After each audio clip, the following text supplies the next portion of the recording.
F-22 Raptor, a bird of prey. Its sophisticated technology and stealth capabilities make it a formidable foe against any enemy of the United States. In 2014, the Raptor flew its first combat mission as the U.S. launched airstrikes against ISIS insurgents in Syria.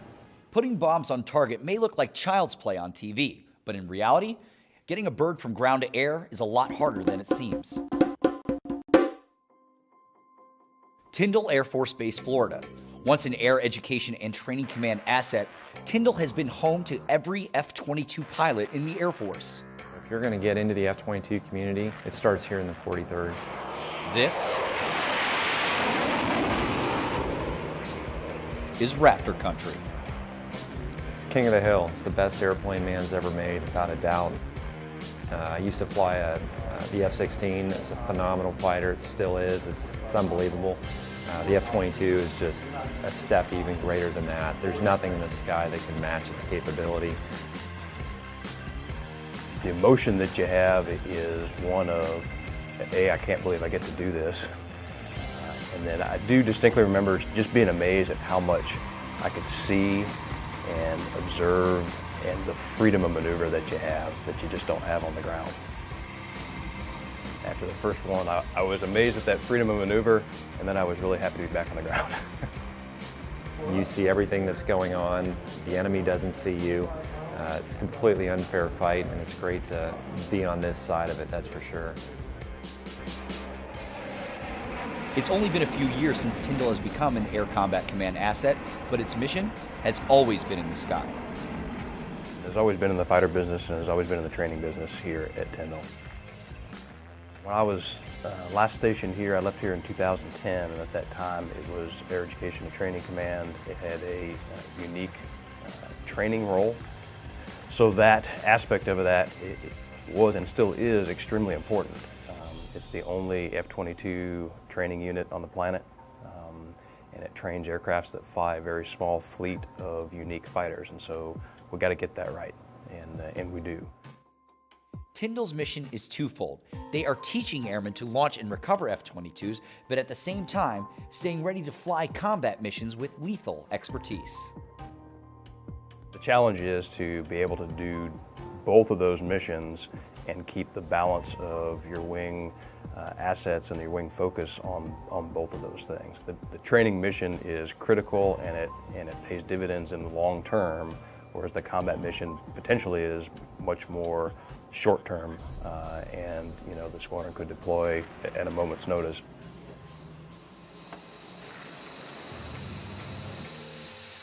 But we have an incredible team, we really do, and we talk about lines of effort within the wing.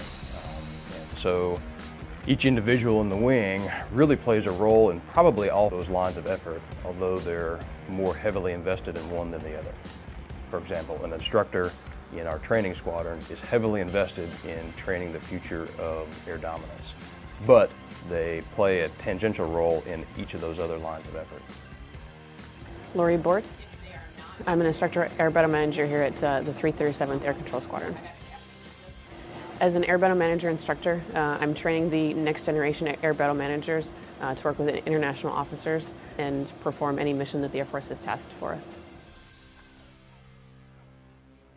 So the role of an air battle manager is to orient and pair shooters, solve problems, potentially re-roll assets, bring order to the fight, so fighting through the fog and friction of war, as well as speeding decisions and up-channel assessments to higher headquarters, potentially getting clearance to fire as well from higher headquarters. Into the radar and into the computer systems. Now that my window is halfway open, I am hearing... We're doing a lot that people probably don't even realize.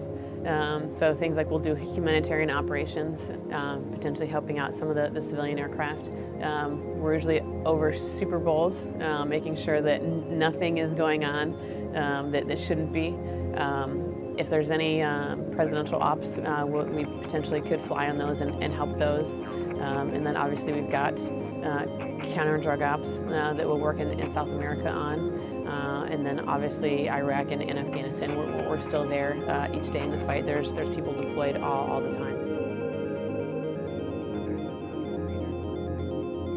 I put down a pilot as my first choice. ABM was my second. I'm actually thrilled that I was selected as an ABM. I think I'm much more of a bigger picture person, and I like having my hands in all areas, and I think that this career field, from what I know of it, really lends itself to that. Rather than being hyper-focused on a specific airframe or platform, we're really required to know a little bit of everything. The pilot really is looking through the straw, if you will. He knows what he has to do, what his mission is, but there's a lot of times he doesn't know what's going on 100 to 200 miles away from him, whereas that's the view that we'll have. We'll be able to see and talk to assets that are, hundreds of miles away, whereas a pilot is just going to be able to see something and talk to someone within a much shorter distance than what we can do. We are responsible for really prioritizing when it comes to weapons, sensors, and fuel. So that allows us to have an opportunity to really think battle management-wise and really putting a lot of these smaller puzzle pieces together to create this larger picture.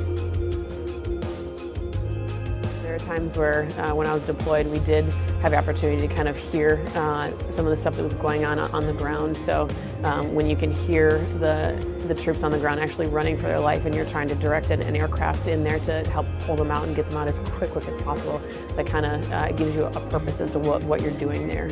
Makes you it'll let you know that you're not just there, for no reason. You do have a purpose. I think there are so many keys to success. It's the speed, it's the power, it's everything that goes on behind the scenes. So from the maintenance crew to everybody that works on the flight line. And obviously, I don't know the first thing about being in the cockpit of an F-22, but from my short time in the Air Force, I think it's just all about relationships and communication. If you can trust the people that you're working hand in hand with, then you're set up for success there. If you're holding yourself accountable day in and day out, then you know you're going to set those expectations and you're going to push yourself to the level that you need to in order to be successful for not only yourself, but for the team you're working for.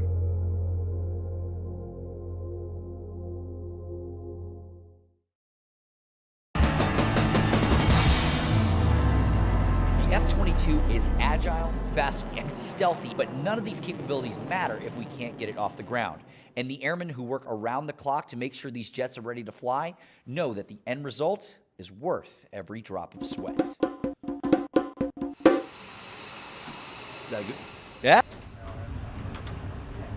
That motor swap is just kicking off us all day. And about time to leave, we're like, we spent all day trying to get it done. We're not just gonna walk out now. You know what I'm saying? It's kind of like you let the job beat you in a way. That's what I like about this job. It's you take a lot of pride in your work and your jet. To me, a maintainer is. Can I be arrogant about it? Your flight line handyman. Not like a grease monkey, You got an 18, 19-year-old airman, male or female, who is given a $187 million airplane, one of the most sophisticated airplanes in the Air Force arsenal. The backbone of the Air Force. I think so, entirely. Is that a metal door or a composite? I don't think you can tap it on you want. They all sound the same. Nah, I think that's better. You think so? What's your proof on that? It sounds metallic. I'll show you how you know. Okay, so I'm still learning. I have a lot to learn. The class I came in with, we're still the new guys. So we're trying to, gain our respect on the flight line. Earn our position. So that's about where we're at right now. We're still trying to get in. Wiggle our way in. We have a lot of 3 levels and a lot of 5 levels in the AMU who are really just working way above what they should be asked to do, and they're succeeding greatly, learning a lot, but also performing at a high level. Surviving the flight line is about having snacks. These airmen are better trained, better equipped, better resourced than it was when I come in. And the airmen are a lot smarter when I come in. A lot of these airmen out here are 3 levels and 5 levels with less than 5 years of experience out here, many new to the jet. So it's really eye-opening. Yes, so I was right. It is metal, yes, but that's how you can tell. Maintainers like Airman Williams are key to unlocking the capabilities of the F-22. Perhaps the one thing, though, that sets it aside from all the other jets in the sky right now is its supercruise capability. The Raptor can fly at supersonic speeds without using its afterburners, making this jet insanely efficient. Now, even though it gets great MPGs, it's still hungry. To fuel this bad boy up for one mission, it can take up to 2,500 gallons of fuel, and that could take a lot of time. But thanks to fuels technicians on the ground, they can get a pilot gassed up and back into the fight in as little as 20 minutes, thanks to hot pit refueling. I'm Technical Sergeant Anthony Morris, and I'm the NCRC of Fuels Distribution for the Fuels Flight here at Tyndall Air Force Base. When it comes to hot pit refueling, I see us as the most significant. Of course, you got to have the maintenance guys to fix it, you know, and the crew chiefs to kind of take care of it, and the pilot can't drop bombs. I mean, he has to drop the bombs, but just like a car, you can have all the best maintenance on it in the world, but if you run out of gas, you're not driving. Basically, a hot pit refueling cuts sortie time regeneration in half, sometimes by about 70%.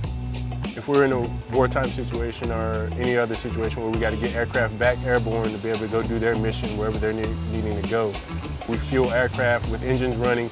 They pull up, they're allowed to receive fuel and go right back out onto the runway and take off. To know that we play that big of a part supporting the 43rd there and making sure that their pilots receive the training that they need is huge to me, because then that basically lets me know that we're doing our job to make sure that the Air Force is getting the best pilots in the world to be able to go out there and defend this country, and that's what it's all about. I love the Airmen. Being able to look back and say, okay, this guy got here, they had no idea what they were doing. Like, they weren't even confident enough to drive on the flight line because, you know, we didn't know if they would cut off a jet or if they do something crazy. So to see them progress from that manner, now they're out there, they're pumping gas. To see the knowledge that they're gaining, we're putting them through rotational training, like laboratory training, where they're learning how to test fuel, cryogenics training, where they're learning about different chemicals like liquid oxygen, liquid nitrogen, things like that. And to see their curiosity and the fact that they care, that's the biggest thing for me. Now, Tyndall's flight line can be a busy place. On any given day, there are F-15s, 16s, 22s, T-38s, E-3s, and even commercial airliners taking off and landing within minutes of each other. And it's up to the air traffic controllers to keep everybody out of gridlock.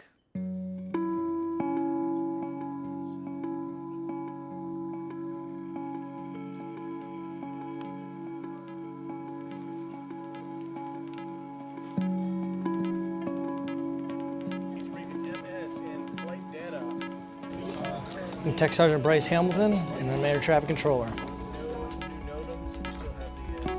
Our role as the air traffic controllers here in the F-22 mission is kind of like the liaison between them training, because all pilots that fly the F-22 come through Tyndall in one way or another. They get all their flight training here. So we're the ones that enable them to go out there, do their different types of missions and stuff like that, practice flying in the pattern to get up to speed and hone their skills in order to go out into the actual combat when they need to go and fly for the Air Force. Left on 23 left, right on Charlie, taxi. Air traffic control is one of those unique jobs where every day you come in, it's going to be something different. For instance, here, us in the tower, we control all the airspace from to the surface up to 2,500, 2,600 feet. So all the airplanes that the RAPCON's talking to, they pass them to us, and we control them, land them, take them off, all that stuff, and get them headed in the right direction out to go in the airspaces they're going to be working with. You just got to have confidence in yourself. And before, I would say I was more of a passive type person. This job has definitely made me grow, that I need to, you know, step out on that limb that you're not uncomfortable doing and do those things that I wasn't used to doing, and being strong, be that leader, make the right decisions. We all have our key to the puzzle, because everybody relies on each other in order to get the mission done. The hard work of all these airmen now rests on the shoulders of one. To be trusted with this opportunity, pilots must prove themselves worthy.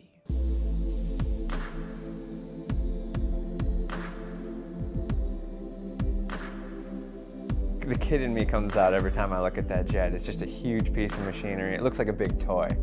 Yeah, every time I'm around it, seeing seeing it fly through the air, it's just awe-inspiring to me. And there's still a little part of me that doesn't believe I'm gonna get a shot to fly it. The excitement part is this is one of the coolest airplanes that I've ever seen in my life, and I'm just stoked to get a chance to fly it. The anxious part about it is ultimately the first time I fly it, all the responsibility will be on me. So a little bit of nerve-wracking, but I think it'll be worth it in the end.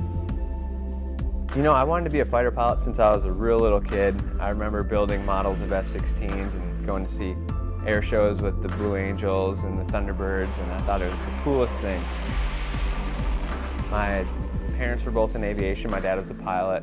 My mom was an air traffic controller. Brother, he's a pilot right now, and so aviation was always in the blood, but my path of life just took me a little bit different direction. I went to college and decided I wanted to be a cop, and then decided I wanted to go to law school, so I went to law school. And then at some point I wanted to serve, so I applied to be a JAG for the Air Force, and I got a summer internship out at Mountain Home Air Force Base and watching F-15s fly by every single day. It rekindled the fire to try to be a fighter pilot. So process for people to end up being a Raptor driver is long. Once you get your commission, after you have your 4-year degree, you have to get fortunate enough to be selected for a pilot slot. At that point, if you get the fighter track, you'll go for another 6 to 7 months, and you'll learn to fly the T-38, which is a supersonic trainer jet, and you'll learn the basics of flying faster and the basics of fighter-type flying, if you will. Typical pilot training is a year. It took me 15 months longer than a year. I had a little medical hiccup in between T6s and T38s. I was diagnosed with cancer, and from there, it was an immediate grounding. I didn't think I was ever going to fly again. I wasn't sure really what to expect for the treatment itself.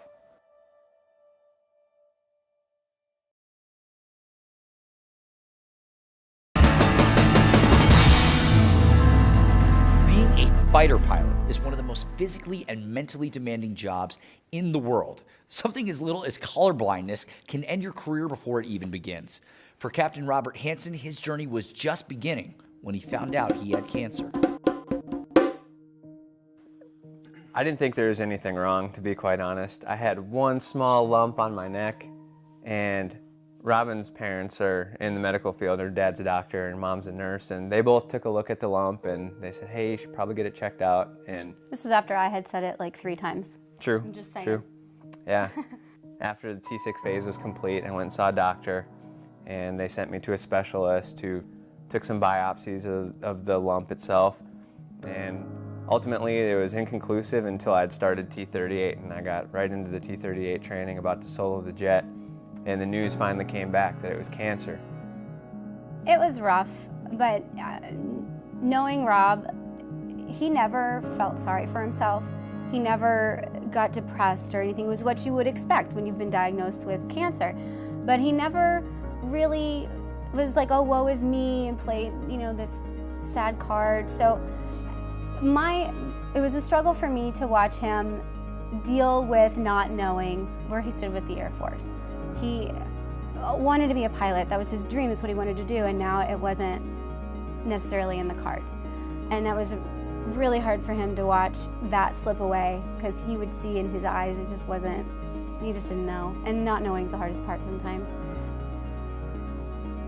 As soon as the news dropped that I was diagnosed with cancer, the commander at that time, Lieutenant Colonel Moon, saw me into his office and said, hey, your primary job at this point is just to get healthy. He's like, I don't even want to see you until you are healthy and all the treatments are done. And so there's a regulation that said that I was supposed to be disenrolled after 6 months of being off of flying status. And they essentially said, hey, we're going to submit a waiver for this guy to get him back into pilot training.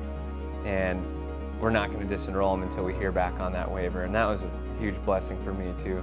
So I had 15 months worth of time to wait for the waiver where I could continue to study, and they continued to give me jobs and make sure that I was gainfully employed with the Air Force so that I could indeed get reinstated into pilot training.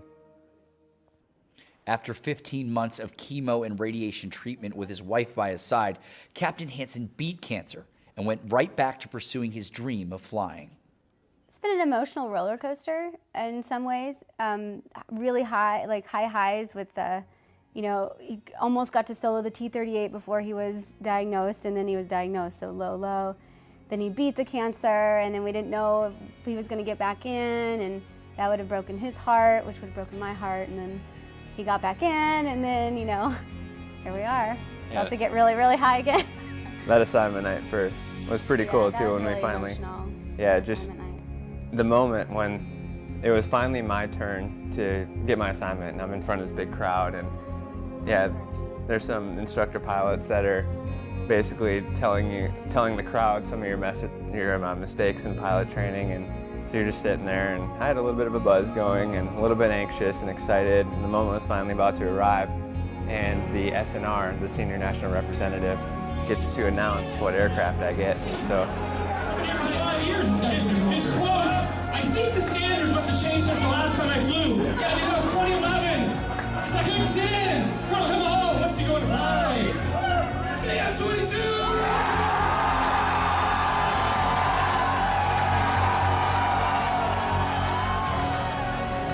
It was an amazing moment.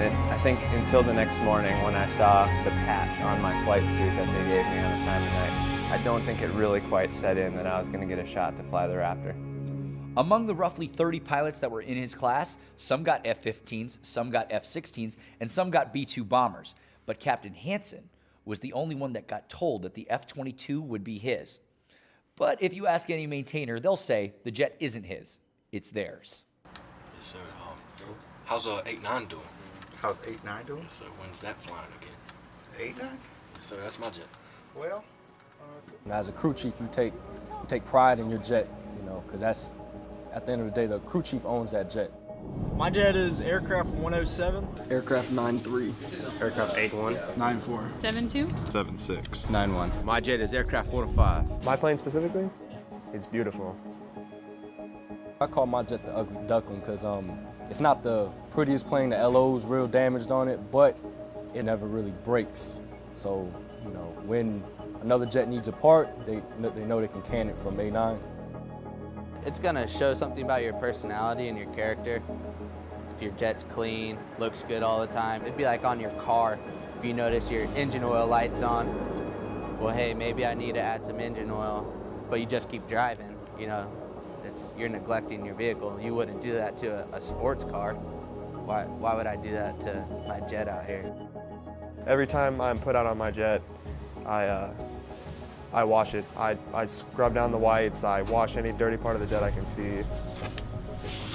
No, actually, my first day on the flight line, Sergeant De La, he showed me the importance of wiping down your whites. Took that to heart a little bit. It's yours, you maintain it, you fix it, it's yours, your name's on it. Okay, you won't find that in the civilian world. Think about you as 18-year-old. Where was you at, 18-year-olds? Did you have the stakes as high as these men and women have out here?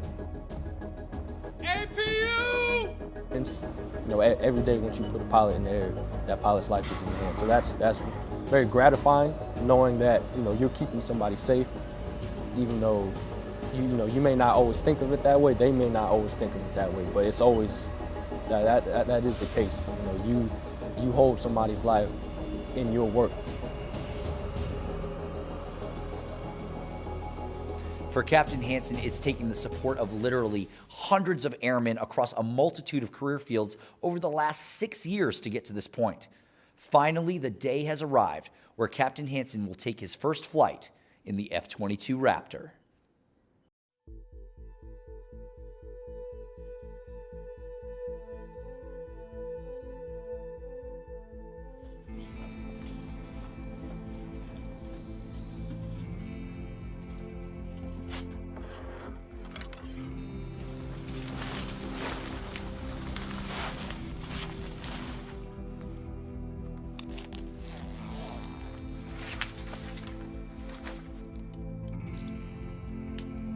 I'm excited for him because this is his, his dream, and it's being realized. He gets to do what he wants to do, and it's going to be emotional for me. I think his first flight, I'm going to be anxious because I just have to wait, and that waiting, like when he lands, and okay, he's on the ground, it's cool, and then it'll slowly go away, and I'll feel better about it and stuff. But it's just going to be really really cool to see him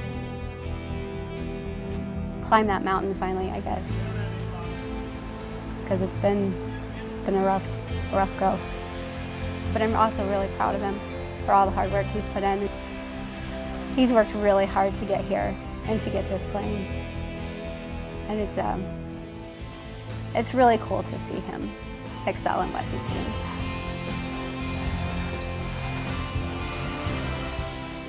Being a representative of the Air Force and the F-22 community as well, I think that's something that I'll take a hell of a lot of pride in down the road. And you know, as the old phrase goes, it takes a village, and it starts with the maintainers.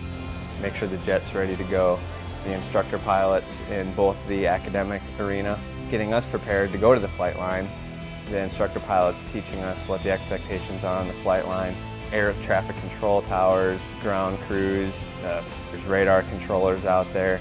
It's really a whole team concept to get the jet in the air. The pilot is literally just putting the aircraft through its paces of what it's supposed to be doing. But man, without the pilot, the jet can't fly. But without everybody else, there's no way that pilot can even get to the jet.